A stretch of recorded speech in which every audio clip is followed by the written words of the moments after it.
और इसी मुद्दे पर हमने दो केंद्रीय मंत्रियों से बातचीत की है, लेकिन इस वक्त हमारे साथ सीधे जुड़ रहे हैं अभिषेक मनु सिंघवी जी, राज्यसभा सांसद, वरिष्ठ नेता कांग्रेस पार्टी के। अभिषेक जी, मेरा पहला सवाल आपसे यही है कि जो वीडियो सामने आया है, अब वही प्रमाण है सर, उसी में जो दिख रहा है उसको लेकर चर्चा हो रही है। उसमें कई सांसद दिख रहे हैं लेडी मार्शल के साथ और वहां धक्का मुक्की की स्थिति बनी हुई है। क्या कहना है आपका इस पर? क्या ये संसद की मर्यादा? और एक मार्शल के बारे में कहा जा रहा है कि वो अस्पताल में भी भर्ती हैं, उनको शायद कांच से चोट आई है। ये क्यों हुआ? अंजना जी, आप सोबर डिस्कशन करती है। मैं 3 मिनट मांगूंगा, उसके बाद जो प्रश्न पूछे आप बोलते हैं उसका संदर्भ जानना जरूरी है, फिर आप जो प्रश्न बोलेंगे मैं जवाब दूंगा 2 मिनट में। इसका पहले फेज वाइज अवलोकन करना आवश्यक है।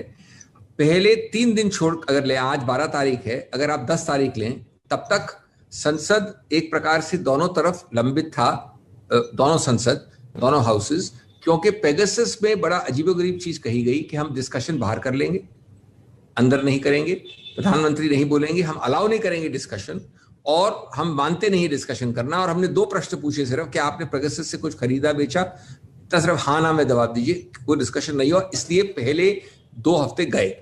दूसरा फेज था इसका, जब फार्म के ऊपर एक सहमति आई कि जो कृषक हमारे 9 महीने से सर्दी गर्मी बरसात में वहां बैठे हैं, उनके बारे में डिस्कशन करें। मान ली गई बात, दोनों लोगों ने, दोनों बीएससी में मान ली गई। लेकिन जब अंदर आए हाउस में तो 2 चीजें बड़ी विचित्र हुई। Short duration adjournment motion discussion जो माना गया था, वो अचानक बन गया शॉर्ट ड्यूरेशन डिस्कशन। और उससे ज्यादा महत्वपूर्ण ये बात नहीं कि कृषकों की क्या हालत है, लेकिन कृषि के ऊपर हम आपको शिक्षा देंगे, जैसे कृषि का पूरा क्या संदर्भ है, उस पर डिस्कशन चेंज हो गया। इससे बाजवा जी ने और लोगों ने बहुत ही ज्यादा आक्रोश, जिनके खुद के इमोशंस बदले गए, उसको दिखाया। और जरूर उस वक्त खाली थी कुर्सी और एक रूल बुक फेंकी गई, लास्ट मिनट चेंज जो कि मान लिया गया था। और तीसरा, 1 मिनट और लूंगा मैं, सबसे महत्वपूर्ण, कल एक डिस्कशन हुआ है राज्यसभा में पूरे सत्र में, उसको मैंने इनिशिएट किया कल। और मैं इस इंसिडेंट जो आप दिखा रहे हैं अभी, उससे करीब 3 मिनट पहले गया हूं हाउस से, 3 या 4 मिनट पहले, कुछ लोग हम निकल गए थे क्योंकि वोटिंग हो गई थी। इसमें जब आपने 5:30-6 बजे तक वोटिंग कर ली संविधान संशोधन में, और 4 घंटे का डिस्कशन हुआ, मैंने इनिशिएट किया, बहुत उच्च स्तर का डिस्कशन हुआ, सबने बोला। लेकिन उसके बाद ये सहमति थी कि आप इंश्योरेंस बिल नहीं लाएंगे। 6 बजे आप जिद में इंश्योरेंस लाते हैं, एक बार अर्जन होता है, फिर वापस लाते हैं इंश्योरेंस। अब हमने बोला कि साहब आज क्या आवश्यकता है आपको इंश्योरेंस लाने की? 38 बिल आपने बिना डिस्कशन के पास किए, 38। प्रधानमंत्री एक बार प्रेजेंट नहीं है। हमने ओबीसी के लिए सहमति दी थी, वो खत्म हो गया है। आप क्यों जानबूझकर आग सुलगा के एक उत्तेजनापूर्ण वातावरण कर रहे हैं? उसके बावजूद ये हुआ। उसके बाद ये दर्दनाक सीन हुआ। देखिए, जब आप में और मेरे में हाथापाई होती है तो इसमें कोई ये बताना जरूरी नहीं है कि किसने क्या किया, क्योंकि वो एक आक्रोश वाले वातावरण में हो रहा है। कोई इसका समर्थन नहीं करता है, लेकिन प्रवोक उस स्थिति को पैदा करना, उसके लिए जिम्मेवार, मैंने जो 3 फेज बताए हैं उसमें पूरी तरह से सरकार है। ठीक है, आप सिर्फ एक नेता नहीं है, सिर्फ एक सांसद नहीं है, आप एक वकील भी हैं अभिषेक मनु सिंघवी जी। इसीलिए आपसे ये सवाल पूछ रही हूं कि इस तरह का मंजर जहां पर महिला मार्शल के साथ एक सांसद टकराती हुई दिख रही हैं, आप सोचिए अगर इसको सबूत के तौर पर देखा जाए तो ये कितनी बड़ी बात है सर। एक वकील की तरह से भी आकलन इसका जरूर करना चाहिए आपको। कितनी भी टकराव की स्थिति हो सर, मुद्दे उठाइए, आपको किसानों के भी मुद्दे उठाने हैं, पर क्या हम बच्चों को सिखाएंगे कि रूल बुक उठा के टीचर की तरफ फेंक दो? न विपक्ष, न सरकार, न निजी रूप से कोई भी सांसद ऐसी दर्दनाक स्थिति का समर्थन करता है। ये तो लाजमी है, जाहिर है। हम लोग कोई नहीं आते संसद को अवरुद्ध करने में। लेकिन ये बताइए आप मुझे कि जब इस प्रकार की जो 3 मैंने आपको प्रोवोकेशन बताए, एक 10 तारीख तक पेगासस का, दूसरा कृषक वाला, और तीसरा इंश्योरेंस बिल लाना कल शाम को, जब तक मैं 3 मिनट पहले तक वहां खड़ा था, तो ये क्या ये नहीं है कि भाई 3 इसके पहलू हैं? सरकार ने मान लिया है कि हम अपनी मनमानी करेंगे, to hell with you. Number 2, हम पास करेंगे, पारित करेंगे बिल्स, आप हो या ना हो। नंबर 3, जो सहमति है आधे घंटे पहले हाउस के अंदर, चेंबर के अंदर माननीय सभापति के, उसको हम तोड़ेंगे। अब इसके बाद आप किसको, देखिए, जब आप ऐसा उत्तेजनापूर्वक, सबसे बड़ा हमारा जो संसद है वहां पर ये ऐसा पैदा करेंगे स्थिति, तो ऐसी चीजें होंगी। अब इसके बाद जब हुआ ये, तब भी आपने करीब 30 लोगों को बुला के खड़ा कर दिया। ऐसा किया कि चुनौती दे रहे हैं, जैसे कोई गुंडे खड़े हैं सामने, उनके लिए हमने खड़ा कर दिया है। अब उसमें जरूर दो व्यक्तियों के बीच में हुई है हाथापाई। इसके लिए सरकार को भी सोचना चाहिए आपको कि क्यों ऐसा होने दिया उन्होंने। एक बात नहीं मान सकते, जिद है, अहंकार है, क्या है? आप ये बताइए मुझे, अगर कल इंश्योरेंस बिल नहीं लाया गया होता एक बड़ा सरल प्रश्न पूछ रहा हूं अंजना जी, तो कभी ऐसी स्थिति पैदा होती? उसके 4 मिनट 5 मिनट पहले तक हमने वोट किया है ओबीसी बिल में, कई लोग निकल गए हाउस से उस वक्त। उसके बाद ये जिद और अहंकार में हुआ है। दो सवाल सर आपसे, सरकार वर्सेस विपक्ष एक तरफ है, लेकिन दूसरी तरफ लोग भी तो देख रहे हैं ना सर। जब ओबीसी जो 127वां संविधान संशोधन था उसमें सब एक साथ हो लिए क्योंकि ओबीसी वोट बैंक की बात है, वहां पर कोई उनकी नाराजगी नहीं मोल लेना चाहता है, तो आप ही पूरा विपक्ष उस पर चर्चा, उसको ढंग से बातचीत, तर्क वितर्क और सबके बीच आपने पास कराया। लेकिन बाकी हर मुद्दे पर विफल होता है अगर संसद, तो फिर लोग सवाल पूछेंगे ना कि ये क्या कर रहे हैं जिन माननीयों को हम लोग देश की संसद में भेजते हैं। और सर आप ये भी तो देखिए कि पूरा का पूरा मानसून सत्र धुल गया। उनको जो बिल पास कराने थे 7 मिनट 8 मिनट के एवरेज टाइम में उन्होंने करा लिया। मैंने आपको 3 पहलू बताए। ये पहली बार नहीं हुआ है कि पूरा सत्र धूमिल हो गया। ये बीजेपी ने कई सत्रों में पूरी तरह से किया है जब वो विपक्ष में थे। आपको याद है, हमारी संस्थापिक स्मृति कई बार कमजोर हो जाती है, लेकिन पूरे देश को याद है, आपके चैनल ने दिखाया है। नंबर 1। नंबर 2, जेटली जी का अति फेमस, जाना माना, सुप्रसिद्ध वक्तव्य भी हमको सबको याद है कि ये लाजमी तरीके हैं, लेकिन मैं उन सब पे नहीं जाता हूं। मैं बिल्कुल सांसद की रूप से मैं नहीं समझता कि कोई इसका समर्थन करता है, लेकिन हम बात उसी मूल बात पर आ जाते हैं कि क्या ये स्थिति पैदा क्यों की गई, क्या ये अवॉइड हो सकती थी? निश्चित रूप से इसमें जिद और अहंकार का बहुत बड़ा पुट है, और जिद और अहंकार से संसद नहीं चलता है। जो अंग्रेजी में कहावत है, the government will have it's way, the opposition will have it's से। ये एक वाक्य में बहुत बड़ा एक समझ को अपने अंदर सिमट लेता है। आज क्या आपत्ति थी अगर आपने इंश्योरेंस बिल लिया? ये बता दूं मैं आपको कि ये नहीं है कि हमको सूट करता है सिर्फ ओबीसी का। इसमें 2 दिन तक वार्तालाप हुआ सरकार और विपक्ष के दलों के बीच में, बीएसी में हुआ, और कहा कि ये संविधान संशोधन अति आवश्यक है क्योंकि इसमें गलत निर्णय आया है, उच्चतम न्यायालय का ये मत था, इसलिए इसको सही करना है। और हमने उच्च स्तर के डिबेट किया, लेकिन आपने वो सहमति तोड़ी क्यों? वो सहमति तो सुबह हुई थी, सुबह सहमति हुई, सस्पेंड हुआ क्वेश्चनर और वो सब जो बाकी प्रक्रियाएं होती हैं सुबह की, और हमने शुरू कर दिया 11 बजे के बजाय 12 बजे हुआ। उसके बाद इंश्योरेंस का मतलब औचित्य क्या है? यही तो है ना कि आप मानो ना मानो हम 6 बजे पास करेंगे, जबकि हमारी अग्रीमेंट है सिर्फ ओबीसी के लिए। आप देखिए, मुद्दे में जाना आवश्यक है। उसके बाद जब एक बार ये आप के मेरे भी तनाव हो जाता है खड़े हैं सामने, तो आप कंट्रोल नहीं कर सकते उसको। उसके बाद तो तनाव की स्थिति पैदा क्यों की आपने? एक आखिरी सवाल सर आपसे, एक आखिरी सवाल, क्योंकि घटना बहुत इंपॉर्टेंट है। आप कह रहे हैं टकराव की स्थिति उन्होंने पैदा की, वो कह रहे हैं एक दिन पहले जब कांग्रेस सांसद बाजवा साहब ने रूल बुक उछाला, उसके बाद से हमने वहां पर सुरक्षा के इंतजाम किए ताकि ऐसी परिस्थितियां ना बने, इसीलिए वहां पर उन्होंने बुलाया मार्शल्स को। नहीं, देखिए, सुरक्षा कर्मी को बुलाने का मुद्दा नहीं है। सुरक्षा कर्मी तो हमेशा होते हैं राज्यसभा के पास और लोकसभा के पास। आक्षेप ये है कि ये क्यों आया 6 बजे मौका या अवसर या स्थिति उत्पन्न क्यों हुई कि जब आपने ओबीसी पास कर लिया।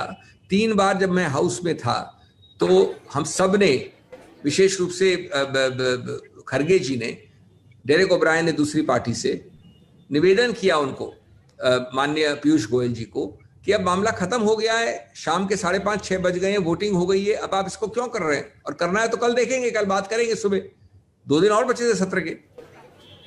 उन्होंने उठ के कहा कि नहीं, अभी होगा, अभी होना है। फिर उस पर उपद्रव हुआ, यह हाथापाई नहीं हुई, फिर स्थगित किया हाउस को। उस वक्त हम में से कुछ लोग निकले, फिर वापस बुलाया हाउस को, निर्मला जी को कहा कि आप करिए।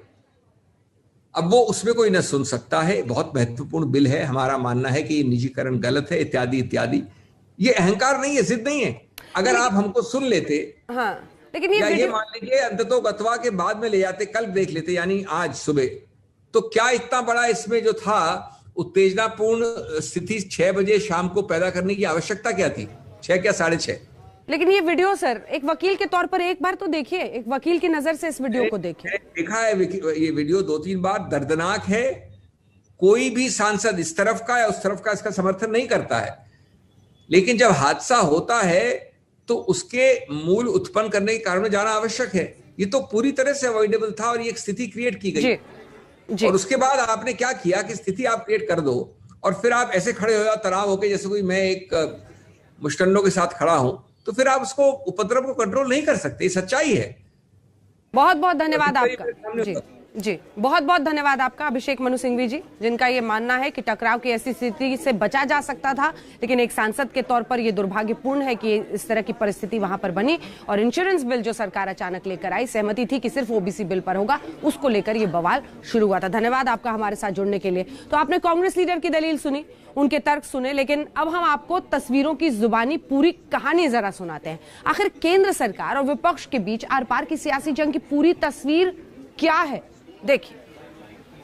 पहली बार इस देश की हिस्ट्री में सांसदों को मारा गया। अपने अहंकार का अखाड़ा और अराजकता का बाड़ा बनाना चाहते हैं। विपक्ष का दावा, महिला सांसदों के साथ हुई मारपीट।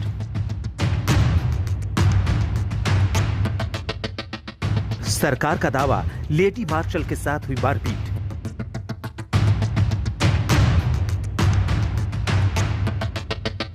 विपक्ष का दावा, सरकार ने संसद में बोलने नहीं दिया।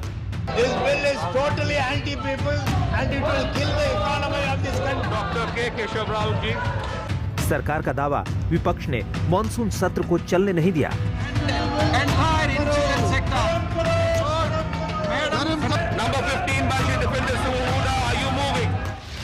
विपक्ष का दावा, मोदी सरकार ने विपक्ष की आवाज दबाई।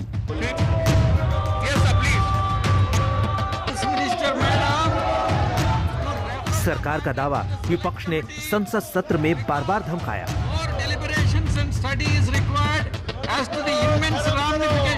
एक तरफ मोदी सरकार के खिलाफ विपक्ष लामबंद है, तो दूसरी तरफ बीजेपी के तेवर आक्रामक है। बुधवार को राज्यसभा के अंदर हुए हंगामे को लेकर विपक्ष और केंद्र ने आर पार की जंग का ऐलान कर दिया। इधर विपक्ष ने मोर्चा संभाला, तो उधर मोदी सरकार के 8 मंत्रियों ने।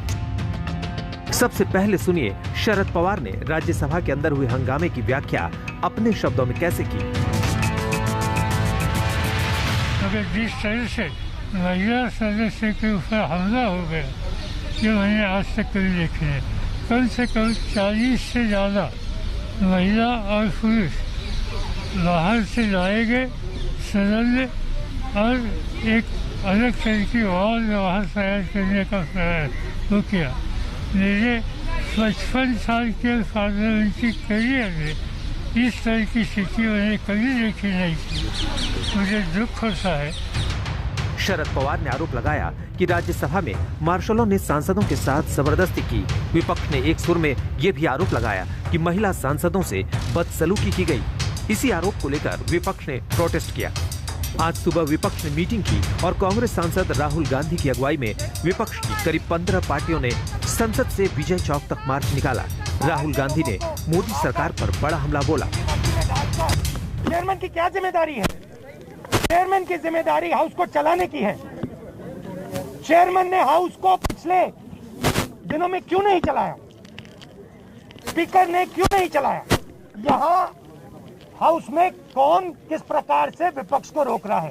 विपक्ष हाउस के अंदर न किसानों की बात कर सकता है, न बेरोजगारों की बात कर सकता है, न इंश्योरेंस बिल की बात कर सकता है, न पेगासस की बात कर सकता है। यह सच्चाई है। हिंदुस्तान का प्रधानमंत्री हिंदुस्तान को बेच रहा है। इसी विषय पर विपक्षी दलों के नेताओं ने उपराष्ट्रपति और राज्यसभा के सभापति वेंकैया नायडू से मुलाकात की। विपक्ष का एक सुर में यही कहना है कि केंद्र सरकार उनकी आवाज दबा रही है। विपक्ष के वार पर केंद्र सरकार ने वीडियो के जरिए पलटवार किया। दावा ये किया कि वीडियो से दूध का दूध और पानी का पानी हो जाएगा, यानी कौन पिटा और किसने पीटा। पहली बार राज्यसभा में सांसदों की पिटाई की गई है। बाहर से लोगों को बुलाकर नीली वर्दी में डालकर सांसदों को धक्का मुक्की मारपीट की गई। और आप ये सवाल पूछ रहे हो कि स्पीकर को दुख हो रहा है, वाइस चेयरमैन को दुख हो रहा है। जहां देश की जनता इंतजार करती है कि उनसे जुड़े हुए विषयों को सदन में उठाया जाए, वहीं पर विपक्ष ने सड़क से संसद तक सिर्फ अराजकता अराजकता और अराजकता, ये विपक्ष का एकमात्र एजेंडा रहा। न जनता का हित, न टैक्स पेयर के पैसे की फिक्र और न ही संवैधानिक मूल्यों की गरिमा की फिक्र थी इनको। और जो घटा वो बहुत शर्मसार था, निंदनीय था। और ये घड़ियालू आंसू बहाने की बजाय इनको तो देश से माफी मांगनी चाहिए। जो वीडियो जारी किया गया, उस वीडियो में कुछ सांसद लेडी मार्शल के साथ धक्का मुक्की करते नजर आ रहे हैं। लेडी मार्शल को जबरदस्ती खींचते हुए नजर आ रहे हैं। सरकार इसी वीडियो के आधार पर विपक्ष के आरोपों पर अपना बचाव कर रही है। तर्क ये है कि विपक्ष के सांसदों ने लेडी मार्शल के साथ बदसलूकी की। सरकार का आरोप यहाँ तक है कि विपक्ष विक्टिम कार्ड खेलकर सच पर पर्दा डालने की कोशिश कर रहा है।